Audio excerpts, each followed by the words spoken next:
Sepse ata thonë që duhet bërë një luftë e madhe botërore dhe të ngelet vetëm shteti i Izraelit që fillon nga Iraku në kufi me Turqinë dhe Iranin dhe që përfundon deri në... Po ne me kur jemi tek libra deshta me një pyetje kështu, domethënë shpeshherë kemi dëgjuar që thonë këta, domethënë sipas librave fqenjtë, këta e presin ardhen e Mesiut. Spori ardha e Mesiut si biri i Jozefit, mandej ardha e Mesiut, domethënë si si e vërtet.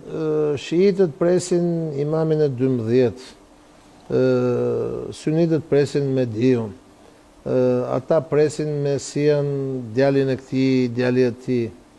Këta presin Mesian tjetër. O le dinë se nuk ka problem, po kur të vi do jetë koha që do vinë, nuk po flitet që Benjamin Netanyahu, kryeministri izraelit, ka domethënë tashmë ka ardhur sipas tyre Mesia dhe ka takime me një rabin që quhet që po flitet që është me Mesia dhe shiko, kryeministri Netanyahu unë e kam takuar herën e fundit para 3 vjetësh në Izrael. Kryeministri Netanyahu është e vetmja gjë që ka nga pikpamja, si më thënë, fetare politike, është fakti që është politikani më i vjetër në Izrael. Është rastësisht në politikë, sepse ai projektuari nga Jati ka qenë vllai i tij që u vra në Uganda, ku shkoi të lironte ata avionin që morën. Apo takohet me Mesiën a ju? Po jo. Sipas muslimanëve thonë dëgjallën. Këto janë pralla dogmash. Dogma nga njëra anë, dogma nga ana tjetër. Fatkeqësisht në Izrael, pjesa dogmatike dhe doktrinare është e fortë edhe nga njëra anë, edhe nga ana tjetër. Çështja e palestinezëve nuk është çështje besimi fetar, është çështja e të drejtës palestinezëve për të pasur shtetin e tyre, shtëpinë e tyre në vendin e tyre. Siç i takon dhe shteti këtyre tjerëve, izraelitëve. Pastaj, këto shtetet moderne janë multietnike, multifetare, sociale, demokratike, dhe do jetosh. Ti ke qenë i lirë edhe sekretari... 25% e popullsisë Izraelit është arabo-izraelite. E lirë, edhe një pyetje shkurt. Ti ke qenë sekretari për bashkësi fetare në shtetin shqiptar? Po, sekretari shtetin qeverin nano. Po. Në qeverin nano. A beson kësi, domethënë kësi dogmati? Domethënë që do të vijë Mesia që do të ndërtojnë tempullin e ri të Solomonit izraelitët? Shiko, do të jetë pasor si Davidit. Tempulli i Solomonit është një koncept fetar i cili nuk ka arritur të realizohet. Është shkruar në libra. Po atje ku ata duan ndërtojnë tempullin e Solomonit, atje është edhe varri i Krishtit, atje është edhe xhamia e Al-Aqsait, cila është objekti i tretë më i rëndësishëm për muslimanët në botë. Pra, gjë që nuk se i ndalon njërit të jetë po aty, sepse është historia njerëzore, pa aty janë zhvillu shoqërit. Por edhe duhet të them që Jezu Krishti nuk ka qenë bjon me sy blu.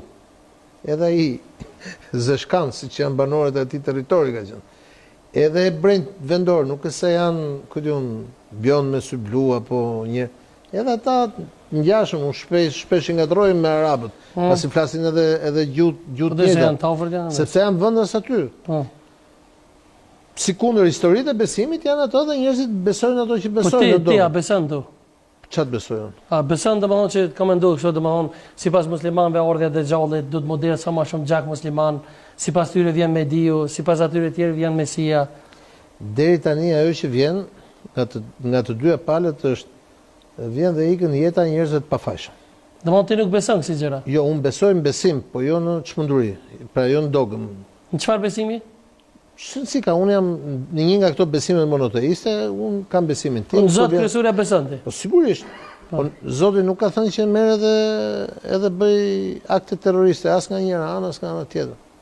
Unë kam shumë. Pa beson domethënë sipas. Tash unë kam shumë miq në Izrael, sikundër tash kam shumë miq palestinezë. Po sipas Kuranit litet që do të bëhet ardha e Dejjallit, a beson ti? Po kur të vi Dejjalli, po nuk e kalon për 2023-shën. As për 2024, mos u bëj merak. Kur të vi do vi një ditë, po ndoshta ne s'do jemi këtë jetë. Po ti a beson këtë gjë? Unë nuk jam hoxh të t'jap shpjegimin. Unë flas për gjëra. Për vete. Po unë për vete e kam llogarinë me krijuesin kur të vi rradha ime dhe unë do di të jap llogaritë mia sikundër çdo njeri nga ne. Ta kalojmë pak me një tim tjetër. Sot e kam ftuar një mysafir shumë special. Po. Është një këngëtar i jashtëzakonshëm, është këngëtar i hiteve të vjetra. Por edhe hiteve të reja sigurisht. vjen nga Kumanuva, pak kom dash pak me po bashkimin kombëtar në Kosovë, te Shqipëria dhe Maqedonia Veriore atje. Me neve sonte është Xhezairi Lizi Xheza e ftoi me dorë të vite.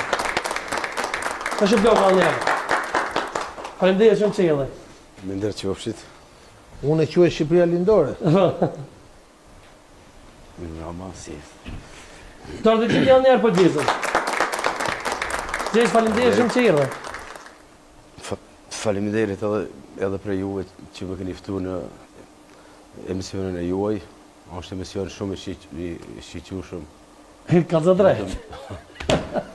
Vetëm ju uroj sukses. Faleminderit shumë. Vazhdoni më. Ne as tek e kiç aty një si te koqia. Afro pak ma nga ti lirit. E çashtu. Faleminderit. Muhabetin e një të ke shumë i shtirë, po tash po kalojm pak në muhabet pak ma sociale, di. Ka hyrë shumë çmime Xheza, ka hyrë bakshishja ju. Ti je këngëtar mirë.